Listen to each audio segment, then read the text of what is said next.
उसका नाम नहीं जानता, लेकिन उसकी तकरीर मैं आपको पढ़ के सुना देता हूं। तकरीर बहुत लंबी है लेकिन उसके चंद मिनट हैं। और वो काबुल एयरपोर्ट के बाहर आकर खड़ा हुआ जहां पे औरतें और मर्द जमा थे जो अफगान हैं। वो उनको कह रहा है, हमें आपकी हालत पर रोना आ रहा है। हम देख रहे हैं कि हमारे भाई और हमारी बहनें सड़कों पे सो रहे हैं इतने दिनों से। क्या आपके पास अपना कोई घर नहीं है? क्या आपकी अपनी जाती कोई जिंदगी नहीं है? मुझसे बुरी हालत आपकी नहीं हो सकती। शायद आप में से कोई भी इतने बुरे हालात में ना हो माशी तौर पे जितने बुरे हालात में मैं हूं। मेरे पास 1000 अफगानी भी नहीं थे। उनके रुपए को अफगानी कहते हैं। उसने कहा मेरे पास 1000 अफगानी भी नहीं थे, मैंने वो किसी से उधार लिए हैं। मेरे पास तो पैसे नहीं है। कल तालिबान ने सारा दिन कुछ नहीं खाया और कल शाम तक वो भूखे रहे और इसी तरह भूखे रहकर वो लंबे अरसे तक अमरीकियों का मुकाबला करते रहे हैं। आज भी कर रहे हैं भूखे रहकर। लोगों तुम्हें क्या हो गया है? ये तालिबान भी तुम ही लोगों जैसे अफगान हैं। इन्हें देखो, कहां गया हमारा फख्र, कहां गई हमारी इज्जत और कहां गई हमारी गैरत। आज आप अमरीकियों के कदमों से लिपटे हुए हो, उनकी मिन्नतें और तरले कर रहे हो कि हमें अपने साथ ले जाओ, हमें अपने साथ ले जाओ।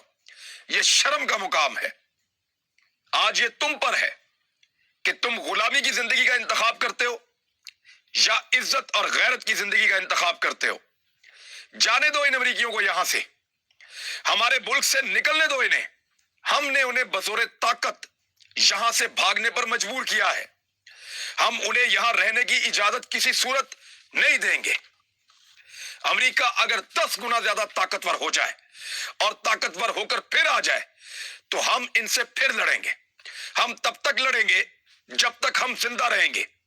हमने उन्हें अपनी पुरानी राइफलों से शिकस्त दी है। हमने ये जंग हथियारों से नहीं जीती, हमने ये जंग जीती है ईमान से, इबादत से और अपनी गैरत से। हम किसी भी लम्हे इनसे मरगूब नहीं हुए, हम कभी भी इनसे डरे नहीं और ना ही इनसे डरेंगे। वो आज हजारों टैंक्स और हथियार छोड़कर जा रहे हैं। मैं आप सबको वो दिखा सकता हूं। वो हजारों हाई टेक्नोलॉजी के हथियार छोड़कर जा रहे हैं, वो भी मैं आपको दिखा सकता हूं। ये सारा कुछ हमारे पास तो नहीं था, लेकिन इसके बावजूद हम उनके साथ पुरानी राइफलों से लड़े हैं।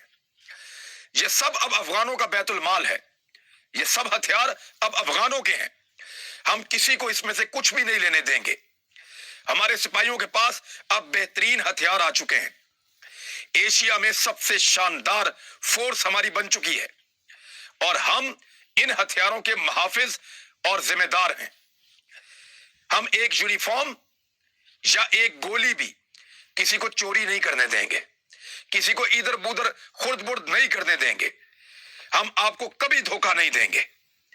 आप किसी भी झूठे प्रोपेगेंडा पर यकीन ना करें कि हम इन हथियारों को बेच देंगे, हम इन्हें ऐसे लोगों को दे देंगे जो मारेंगे। नहीं, हम ऐसा नहीं करेंगे, हम ऐसा कभी नहीं करेंगे। 2008 में मेरी मां ने अपनी चादर में लपेटकर 11 गोलियां स्मगल की थी ताकि मैं दुश्मन से लड़ूं। मेरी मां ने मुझे अपने चादर के अंदर लपेट कर, ओढ़नी के अंदर लपेट कर 11 गोलियां स्मगल करके दी ताकि मैं दुश्मन का मुकाबला करूं। मैं इन गोलियों की कीमत जानता हूं, हम सब जानते हैं। फिर कैसे हम ये हथियार और बारूद या गोलियां बेच सकते हैं किसी और को, दूसरों को कैसे दे सकते हैं? ऐसा करके मैं अपनी मां को क्या जवाब दूंगा जो मेरे लिए वो गोलियां लेकर आई थी? ये तकरीर की है उस अफगान तालिबान रहनुमा ने वहां एयरपोर्ट के बाहर खड़े होकर। इस तकरीर से आप अंदाजा कर सकते हैं कि किस तरह ये तालिबान लड़े हैं। यानी इस एक वाकये से आप अंदाजा कर सकते हैं कि उसकी मां जो ट्रेवल कर रही थी वो अपने लिबास में छुपाकर 11 गोलियां लाती। 11 गोलियां क्या कर सकती हैं? एक ब्रस्ट में चल जाती हैं, लेकिन वो 11 गोलियां लाती है और अपने बेटे को देती है कि तुम लड़ो। तो ऐसी माई अपने बेटे लड़वाती हैं और ऐसे ही बेटे इतनी मुश्किल जंगें जीत सकते हैं जिनके पांव में जूता नहीं था, तन पे प्रॉपर कपड़े नहीं थे, लड़ने के लिए अच्छी राइफल नहीं थी। किस तरह वो गुजारा करके लड़ते रहे हैं, किस तरह वो एक एक गोली के लिए तरसते रहे हैं। ایک ایک گرنیڈ اور ایک ایک بارود کے ڈھیر کے لیے وہ ترستے رہے ہیں، اور انہوں نے دنیا کی سب سے بڑی سپر پاور اور اس کے سارے ساتھیوں کو اکیلے شکست دی ہے۔ تو یہ ایمان تھا واقعی، یہ غیرت تھی واقعی میں، اور یہ عبادات تھی، اللہ سے ان کا رشتہ تھا۔ اب NDA